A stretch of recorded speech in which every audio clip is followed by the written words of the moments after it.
by going out for a part in the movie.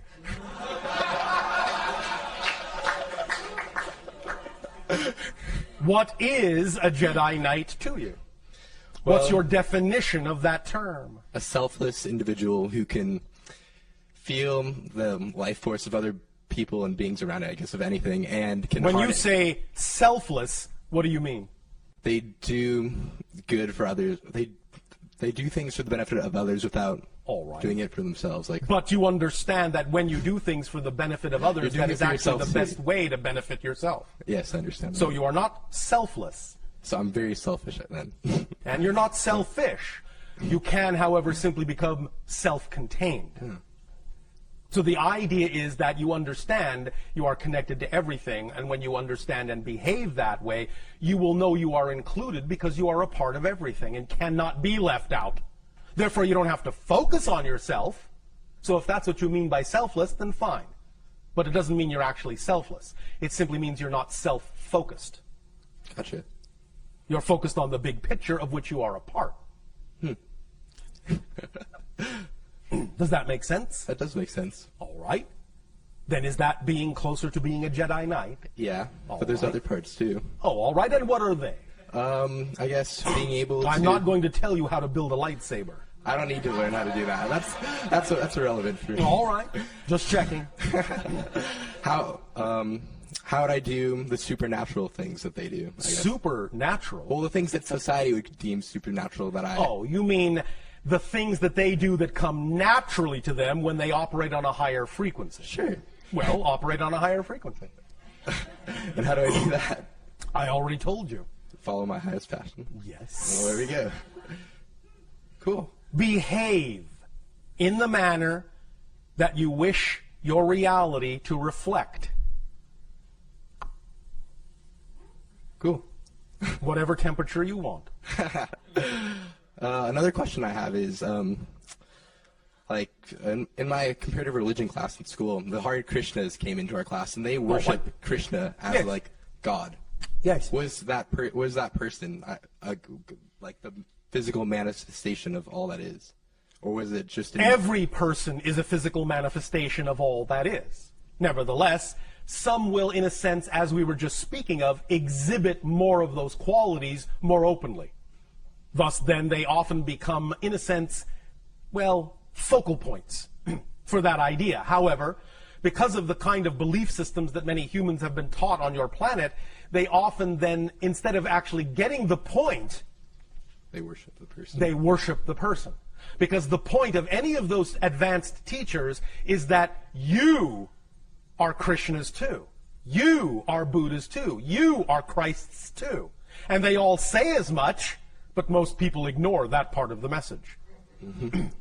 And just worship and proselytize instead of actually behaving as if. You follow? Yeah. Does that help? That does help. Another question I have is... You follow? Yeah. Does that help? That does help. Another question I have is... like a monk came to our class too, a Buddhist monk, and he said Nirvana was different than enlightenment, and that the Buddha achieved Nirvana, which is he ended all suffering forever. Oh, all right. His being. Is that...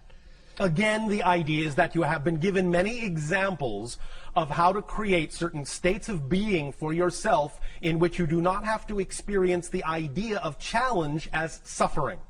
Whether you allow yourself to begin to behave that way and take on that state of being is completely up to you. But you have been demonstrated this many, many times by many teachers. So in that sense, that's the way to understand the statement. They've done this for you, so you don't have to do it again. But you can choose to do it again. You can choose to suffer, but because they've already demonstrated how you don't have to, you don't have to. Cool. Cool. Yeah, I gotcha. Oh, all right. You like that temperature, don't you? Yeah, I do. All right. Thank you. Wait, one last one. One more question. Okay. So, you've talked before that we're moving through time and space. Well, in a sense, that's your experience. And yes. however fast you can, let's say you're moving 50% through, like, space, like 50% the speed of light. Yes. That means your time is 50% and slower, space right? is 50%. But the speed of light is a speed limit. It's a speed limit of your particular dimensional reality. But it's the border between your dimension and another one. But I can imagine a speed higher than that. And there is. Oh, okay, that makes sense then. It's just that within your dimension, that's the upper limit of your physical reality. It doesn't mean there aren't faster speeds in other realities, in other dimensions. Could I change it in my reality? Or is that... You have to shift to that other dimensional reality in order to experience that, because it doesn't, in a sense, have relevance in your physical reality. Okay. Instantaneous teleportation has been experienced by many individuals, even on your planet. That's shifting to another dimension where this so-called concept of speed has no meaning. You simply are here, then you're there. No traveling in between. That's awesome. So it can be called infinite speed. Make sense? It does. Thank you. Another question from a News for the Soul listener. Oh, all right. You said we make good TV. Yes. How do you see us? Like this. Sometimes like this. Sometimes like this. Can you be more specific about what you mean by that question? Yeah, I guess the question is, how do beings that are outside our planet see us? And well, we have see different our ways behaviors? depending upon the being. Right now, we are simply perceiving your energy patterns. We are seeing you in a holographic kind of format that allows us to connect into what we need to connect into of your collective consciousness in order to download information to you that you have requested. So we're not so much seeing you just physically, per se. We're not really seeing you, in a sense, physically at all. We are seeing you vibrationally as a series of patterns that are interpreted in our consciousness in a variety of holographic conceptual ways, depending upon what is being communicated. Are there beings that have, like on their spaceships, screens where they can see what's going on the planet? Yes. So how are they doing that? Well, again, there are a variety of technologies depending upon the civilization. One civilization that does that has the ability to understand, well, let me back up. We have to some degree explained to you how our spacecraft work, in the sense that it is all about vibrational resonance location. The idea that every location has a vibrational signature, and that an object doesn't exist in a location. An object, in a sense, contains a vibrational locational signature that makes it seem to occupy space in a particular place and time. But the location is one of the variables of the object's equation, energy equation. As we change the variable in our spaceships, the spaceship changes location, because that is simply the idea of the spaceship existing at the new vibrational locational signature point. Similarly, the technology is that when you know that location is a particular frequency, then you can create a system where you dial up a particular locational resonance, and you can have a mechanism that simply translates that particular reference point visually, if you wish, even in your mind or on a screen. Does that make sense to you? Do you understand what we are describing as a technology? Yes, it sounds very interesting. I mean, are people being watched while they're walking around in the privacy of their homes? Sometimes. That's pretty interesting. But never without permission. You understand? Yes, but how does somebody give permission? Sometimes they give permission on another level. Oh, like a dream state. The physical mind may not be aware of the permission that has been given, but the permission has been given. And again, it will always be done, at least on our behalf, relatively unobtrusively. Privacy will be maintained where it is truly desired. So what would be the purpose of watching someone? Learning. Like how humans do things? Yes. And there are other reasons. Observing what humans are, in a sense, absorbing of the information that they have learned, how they are applying it. Because sometimes we have recognized that humans will apply information differently in private than they do in public. So we learn a lot about you in private that we don't get a chance to learn by watching you in public. And that's why we say you make good TV. because there are often great dichotomies between your private persona and your public one. And we learn a lot about who you really are and what your personality really is all about by observing the private one in certain contexts. Yeah, I can see that. That's really true. So Yes. That's cool that you guys can do that. Again, not without permission and not without there being a reason, in a sense, that will ultimately serve you in a positive way. Right. That's We have wonderful. no purpose or reason to simply be invasive. Yeah. It no. is only being done because there is a mutual agreement that what we are doing will benefit you in some way, shape, or form. That's wonderful, Bashar. Thank you. Thank you. Hello, Bashar. And a you good day.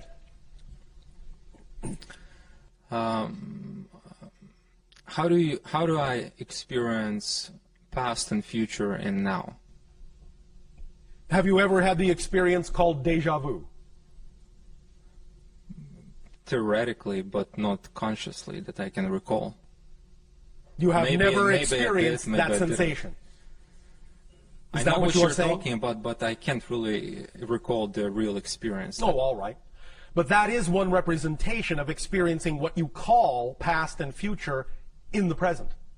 That's what that experience actually is. Because when you have deja vu, you know what is about to happen because you feel it has happened before. You are experiencing the idea of the timelessness all at once, that everything exists at once. So really, the more you live in the moment, the more you live in the present, the more you don't focus on the idea in a negative way of future and past, the more you will experience the timelessness of actual existence. The more malleable, plastic, and slippery space and time will become. The more synchronistic experiences you will have. Synchronicity is another symptomology of collapsing the idea of space-time into the now. Because everything is one. Everything is connected to everything else. Synchronicity is space-time's way of showing you that everything else. Synchronicity is space-time's way of showing you that everything is connected as best as it possibly can. Even though it may still be presenting it to you in a so-called linear fashion, one synchronicity after another, that is at least a more collapsed version of experiencing space-time, the experience of synchronicity itself, than a typical stretched out linear format. Does that make sense?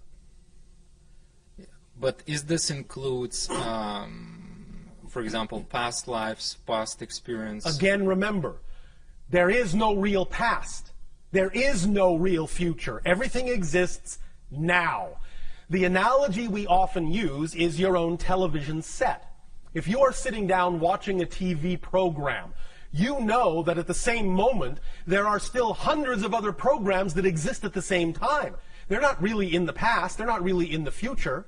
You may not be perceiving them because you are tuned to one particular channel. But if you change the channel, you'll see that another program exists at the same time as the program you were just watching. Reality is like that. All the lives, all the experiences are going on right now.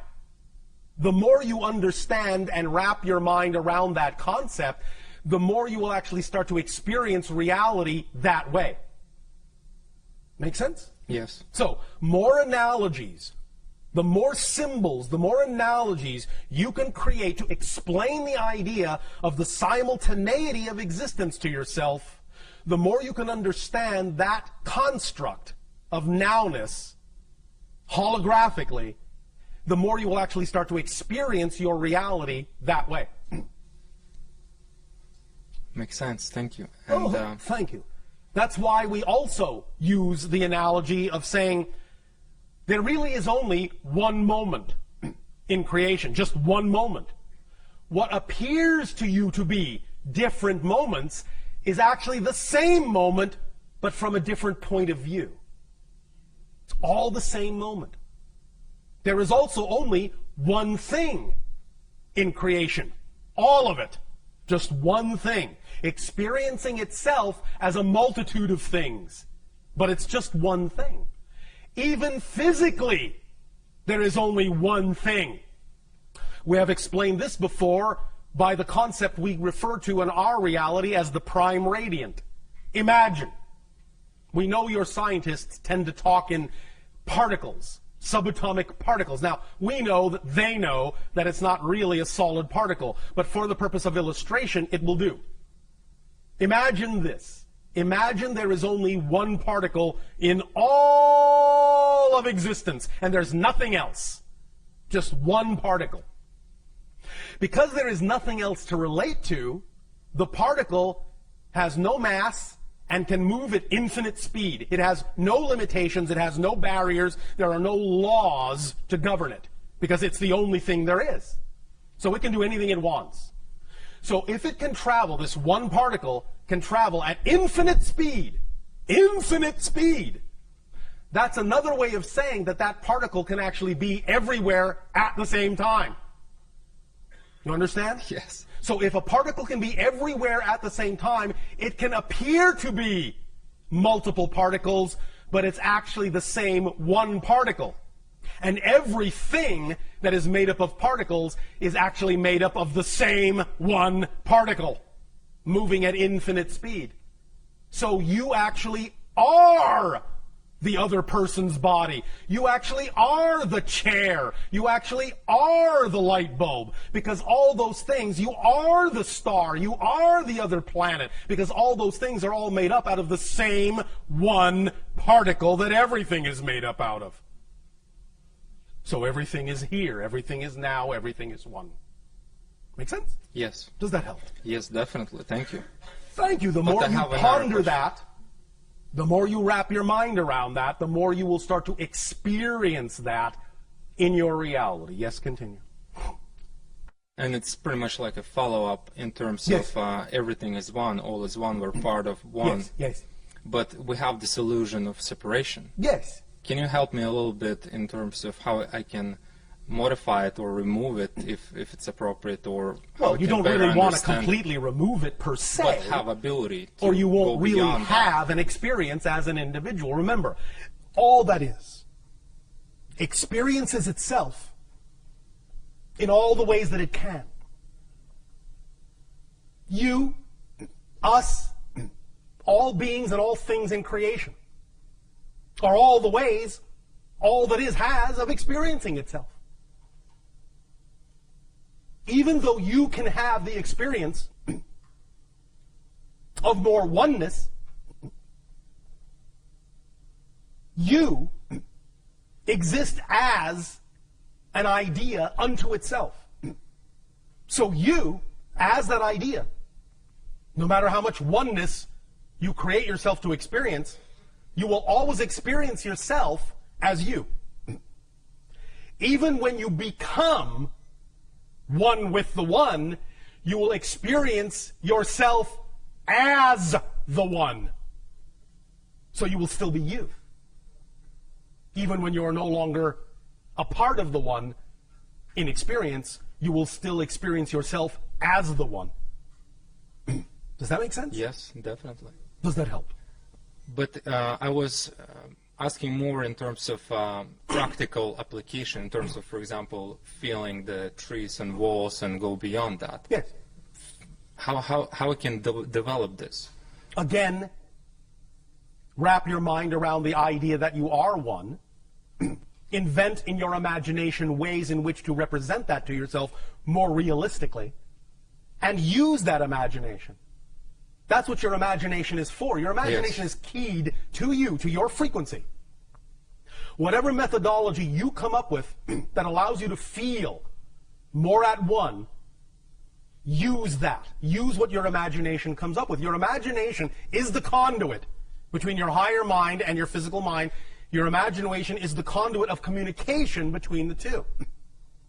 So let us say, for example, if you imagine, for you, if it feels right for you, that you can walk up to a wall, and if by putting your hands on it, that allows you to feel more at one with the wall, or if putting your tongue on it allows you to feel more at one with the wall, or simply imagining yourself passing through the wall and your molecules intermingling makes you feel more at one with the wall, or whatever idea your imagination comes up with that actually creates for you more of the sensation, more of the idea of being one with the wall, then that's the thing to imagine at that moment, whether you actually physically do it or not.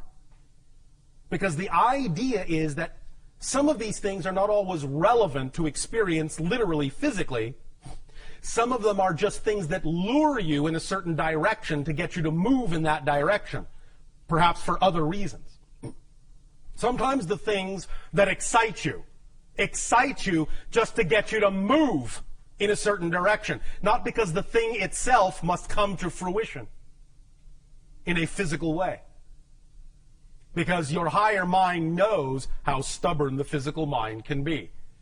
So it will sometimes allow certain things to come to fruition when they are appropriate to do so. Other times, the thing that excites you will simply be a carrot to get you to move in that direction because that was the most important thing for you to do. So if you're excited about exploring this concept of oneness, act on that and use your imagination to explore it in whatever way, shape, or form your imagination feels most excited about doing so. And for that moment, that will be the right way for you. And it will enhance the synchronicity in your reality. For that moment, that will be the right way for you. And it will enhance the synchronicity in your reality to give you more experiences of that oneness in whatever way works best for you. Does that make sense? Definitely. Thank you So very you much. really need to let your imagination fly. You really need to act out on your imagination too in many ways. Many times we have suggested to many of you, when you talk about doing the thing that excites you, to mock it up, to create a facsimile of the reality you say you wish to live in. Literally build it up around you to the best of your ability. Have representations of it everywhere that you can. Paste it up on your wall. But very few of you actually take the step of making that physical realization, that physical symbology. You keep it very mental.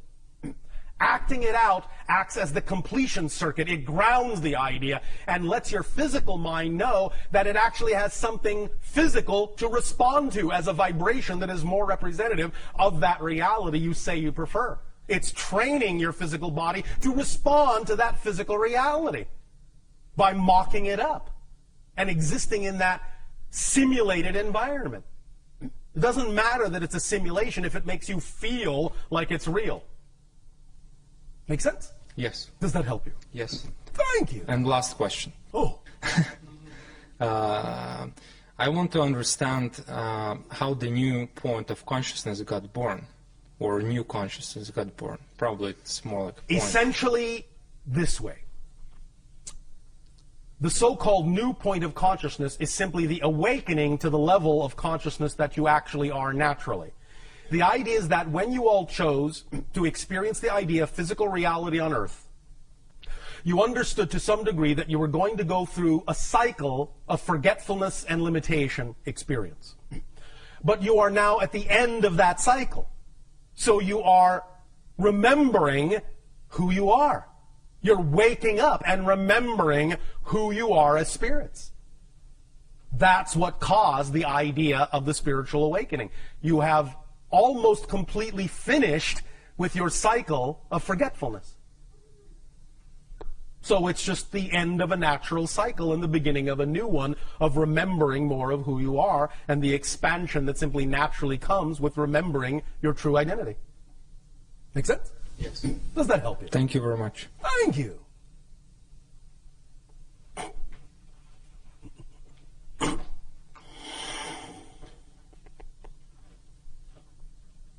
Thank you, April. Hi, Bashar. And to you, good day. It's a privilege and a pleasure to be here with you. It is an honor for us to communicate with all of you as well. Good, thank you. Speak up and be bold so that all may hear what you have to share. I shall speak up then. Thank you.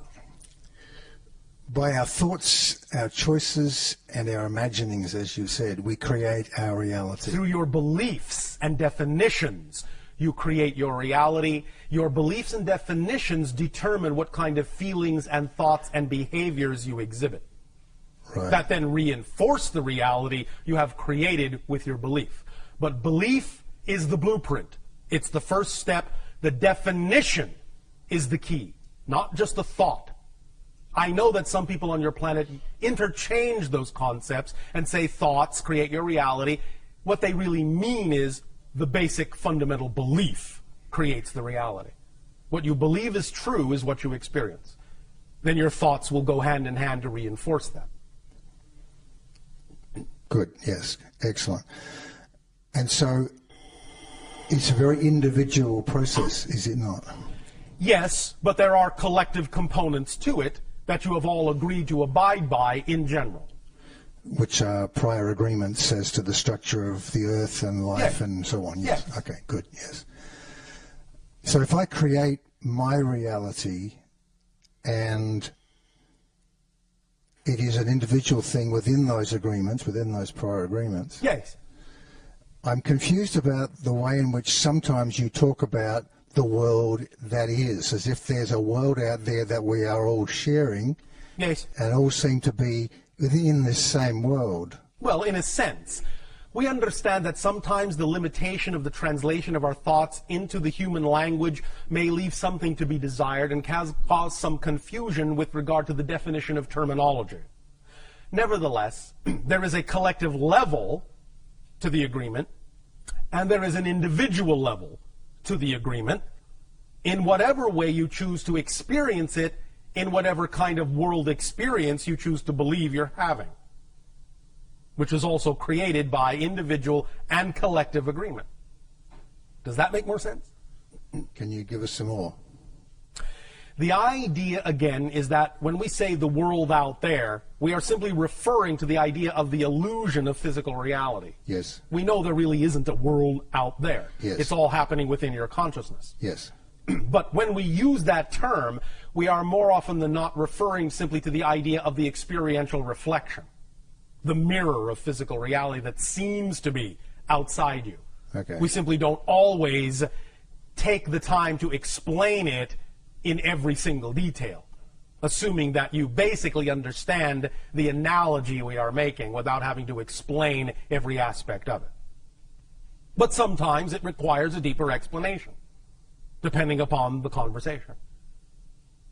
But fundamentally, we understand that it all takes place within consciousness, that there really is no outside, there really is no out there. But the experience of it is real, even though the thing itself is not. Does that make sense? Yes. So if I believe that the world is going to hell in a handbasket, then I inhabit a world that is going to hell in a handbasket. Then you're in the basket with it, yes. Yes. And if I believe that the world is not going to hell in a handbasket, I live in a world that is thriving and prosperous. Yes. Yes. Now, you have for many thousands of years, in your terms of counting time, in that experience, linearly speaking, agreed to have coexisting varieties of belief systems. Now that you are waking up, more and more, every day, bit by bit, you will start by selective vibrational resonance choices, slowly start to see, bit by bit, only the worlds that are more representative, only experience the realities that are more representative with the vibration of your overall natural choosing, rather than experiencing so many vibrations that are not representative of it. But for a while, and for a long time in your terms of time, you have been willing to experience many vibrational reality ideas that are not necessarily aligned with your preference. And that will continue for a little while, until such time as you all really hone in on the frequencies of your preference and really start shifting yourselves to realities that are more and more representative and reflective of the vibration of your preference, and less representative and reflective of vibrations that are not. Make sense? Yes. And when you use the term "you are waking up," Yes. it sounds like you're talking to all of us collectively here. Well, generally speaking, because if that were not the case, we probably wouldn't be having this conversation. Okay. But there's a version of me that probably didn't even make this meeting tonight, right? Correct. In some reality, In you some are not rea- here. Exactly. And so there's... But that's not really you, in that sense. That's him. I understand. Good, thank you. Thank you. One last thing. Yes. One last thing. Yes. If I create my reality, Yes. then I am creating you. Yes, correct? you are creating your version of me in order to experience me in your reality by collective agreement. Yes. I am not actually in your reality. Your version of me is, Yes. just as I am creating my version of you. Yes. So in essence, we are both talking to ourselves. Yes. Good. Yes. Thank you. Thank you. Bashar, one of our listeners has this question that kind of fits in with what you're talking about right now. Oh, all right. How synchronous of them. Right. And you'll probably say you've already answered this. Maybe. Maybe not. Maybe not. To what extent am I making up my reality? Sometimes I feel like I'm making it all up and I'm the only one who is really here. Yes. Is that true? Yes. But remember, it's not this or that, it's this and that. You are making it all up, and you are doing it in concert with others who are also making it all up. That's the paradox. Each individual completely, utterly, totally makes up their entire reality, and at the same time are doing it in concert with other individual aspects of all that is that are also entirely and absolutely making up their own reality. At the same time, they're doing it in concert with each other. It's this and that, not this or that. Creation is inclusive, not exclusive. Does that make sense? Yeah, it's amazing, that it works like that. Yes. So we're pretty much out of questioners now. Is there anybody left that was supposed to ask a question? That was a question. What's your preference, Bashar? That person may ask a question if they have one. All right, but you must come down here and sit in the chair.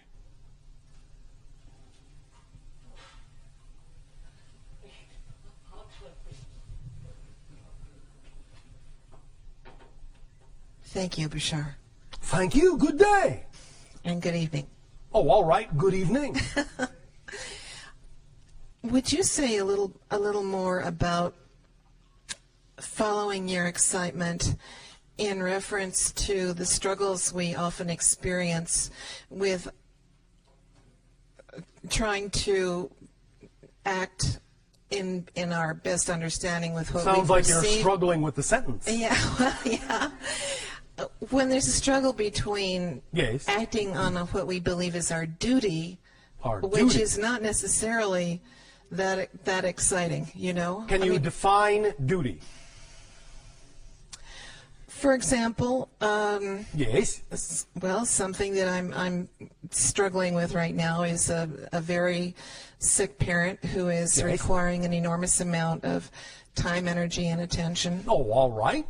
And it's very difficult for me under these circumstances to be acting on my excitement, Why?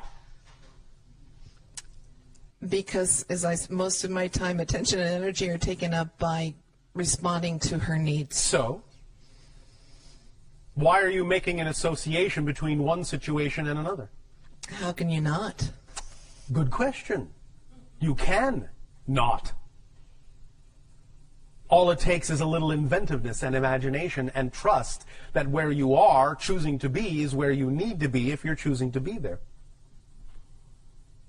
Let's explore this. I'm going to give you an example we have used before.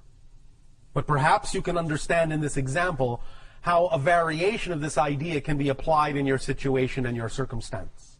All right? All right? Oh, yes. Thank you. Want to make sure you're still awake.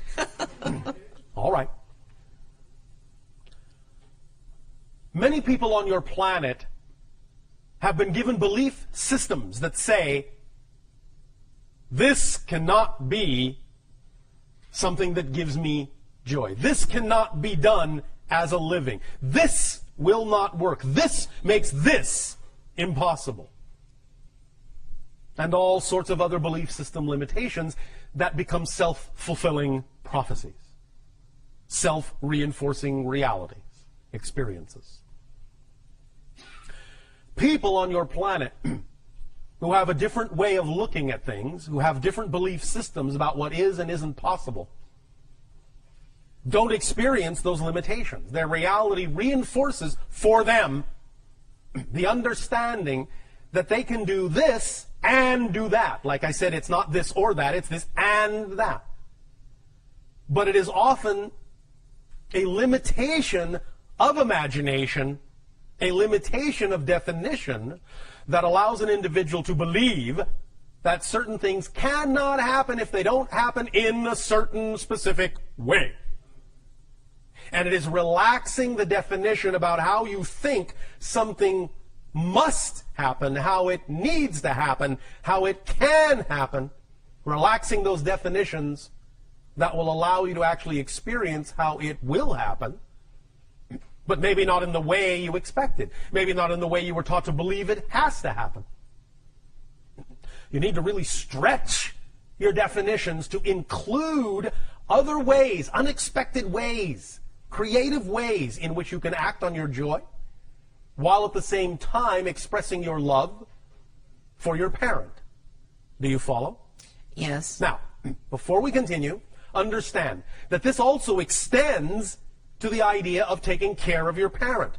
If you are willing to expand your definitions about what is possible in your reality instead of coming from a very limited point of view about how things must be done, as you say, duty, the idea is that even the caretaking of your parent could be being done in a very different way that's far more representative of your joy and your excitement. The idea is that you can attract to yourself the things, the people, the places, the things that can aid and assist you in that undertaking that are still representative of your love, of your caretaking, but you don't necessarily have to do it all yourself, and you don't have to assume that you need X, Y, and Z, or that can't happen. You need to relax your definition of abundance, because abundance is just the ability to do what you need to do when you need to do it. That's it. That's it. That's the definition of abundance. And if you think you don't have what you need to do what you need to do, then it is simply your definition of abundance that is limited, that is allowing you to experience the limitation in your life.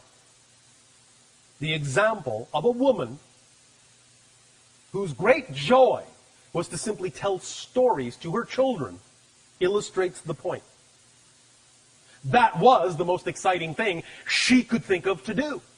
And she did it with absolute flair. It was her joy. So she put everything into it and told astonishing, vivid, imaginative, creative stories to her children. So much so that they began inviting their friends over to listen to these stories, and they became enraptured by these stories, captured by these stories, caught up in these stories. So much so that they started inviting their parents over to listen to these stories, and they became caught up in these beautiful tales that she would weave. So much so that they began to give her money just to tell them stories, to invite her to different houses just to tell her stories. And before you know it, she was making a living just telling stories because that's what she loved to do. And her reality supported her. In that simple thing, she became capable of being completely and utterly and totally supported in her life. Whereas, if she had had the belief system that said, well, yes, I have time to tell stories, but how's that going to help me? How's that going to support me? How is that going to do anything when I'm stuck at home. If that's the way she had thought, she would not have had the ability to do any of that. But she didn't think that way. She didn't believe that way. She didn't even give it a second thought. She just did what was exciting to her, where and when she could. She acted on her excitement to the best of her ability and simply allowed the excitement to bring the synchronicity, to bring the support, to bring the abundance, to bring everything she needed to her. I know beyond a shadow of a doubt that you can too. Why? Because you exist. And you have all the same attributes and all the same qualities that she does. Yes? This is very helpful. Thank you. Our unconditional love to you. Sweet dreams. Thank you very much. Thank you. We will extend at this timing to each and every one of you our deepest appreciation for the co-creation of this interaction and the allowance of this transmission. We will continue with part 2, brick walls and beliefs, and the thorough X-ray examination of the structure of beliefs in what you call tomorrow of your time, which shall be a moment for me. We wish you all an exciting and creative and imaginative good day.